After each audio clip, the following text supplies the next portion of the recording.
فکر وکړه که چېرته تا ته وویلی شي چې په دې دنیا کې دوه داسې کسان شته دی ستا په مخ باندې چې هره تړلی شوې دروازه ده د هغې ټولې چابیانې هغې سره دي، ستا د رزق، ستا د کامیابۍ او حتی ستا د راحت چابي چې ده د هغې سره ده، بلکې د جنت ته د تللو چابي چې دی هم هغې سره ده. او تر ټولو عجیبې ده چې هغې تا نه میلیونونه روپۍ نه غواړي، هغې واسطو ته ضرورت نه لري.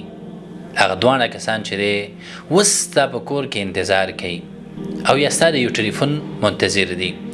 دا دواړه کسان څوک دي؟ دا ستا مور او پلار دي. راځئ نن چې دی په دې لنډه ویډیو کې په همدې باندې خبره کوو، هغه راز چې ډېر خلک د هغې نه غافله دي. داسې یوه خبره، یوه مسکا چې هغه ستا ژوند په تمامه معنا باندې بدلولی شي. راځئ رښتیا ووایو، موږ د ژوند په منډو ترلو کې، مصروفیتونو کې، د راتلونکي جوړولو کې مصروف یو او موږ یو تریخ حقیقت هیر کړی دی.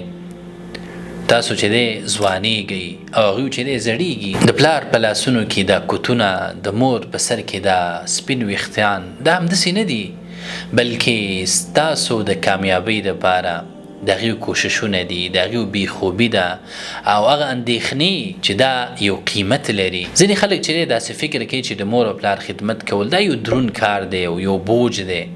داسې نه ده، بلکې هوښیار خلک چې دی په همدې ځای کې خپله پانګونه کوي او خپل استثمار کوي. که ته په خپل مال کې برکت غواړي نو د مور او پلار سره نیکي وکړه. که چېرته ته په تعلیم کې کامیابي غواړي نو د مور او پلار په توره شپه کې دغه یوه دعا چې د هغې د زړه نه وخیږي دا ستا دپاره ټولې دروازې پرانیزي. الله سبحانه وتعالی په قرآن کریم کې د خپل حق نه وروسته ډایرکټ د مور او پلار حقوق بیانوي او امر کوي په دې باندې، فرمایي وقضى ربك الا تعبدوا الا اياه وبالوالدين احسانا.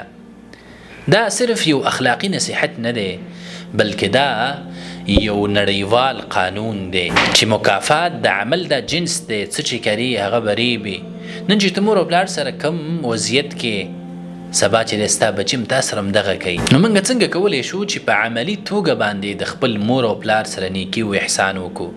راځئ دا 3 کارونه وکړه په خپل ژوند کې. کله چې هغې خبرې کوي نو خپل ټلیفون چې دی یو طرف ته کېږدوه او د هغې سترګو ته وګوره، هغې ته چې دی دا احساس ورکه چې هغې ستا په ژوند کې اوس هم مهم دي. بې د کومه سبب هغې ته ټلیفون وکړه، د هغې احوال واخله، د هغې د خوښې شی راوړه، هغه شیونه چې هغې په خپل ژوند کې هغې ته ضرورت لري، بغیر د دې نه چې هغې تا ته ووایي مخکې نه راوړه.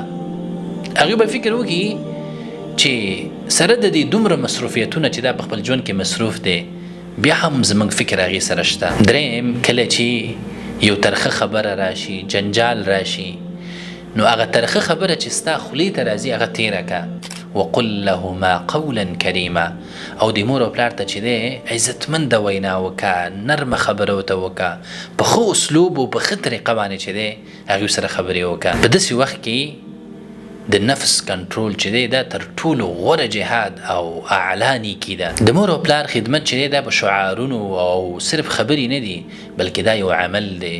هغې په خبرو باندې صبر کول، هغې ته مینه ورکول، د هغې سره نیکي کول، د هغې خدمت کول. ستاسو په ژوند کې تر ټولو ښکلې دروازه چې ده هغه اوس پرانیستې ده، نو په خپل غفلت سره چې دی دغه دروازه مه بندوه. که هغې ژوندي دي نو همدا اوس چې دی د هغې تندي ښکل که، لاسونه یې ښکل که، د هغې سره احسان وکړه. او که چېرته د رب العالمین رحمت ته تللي دي نو د احسان دروازه اوس هم بنده نه ده.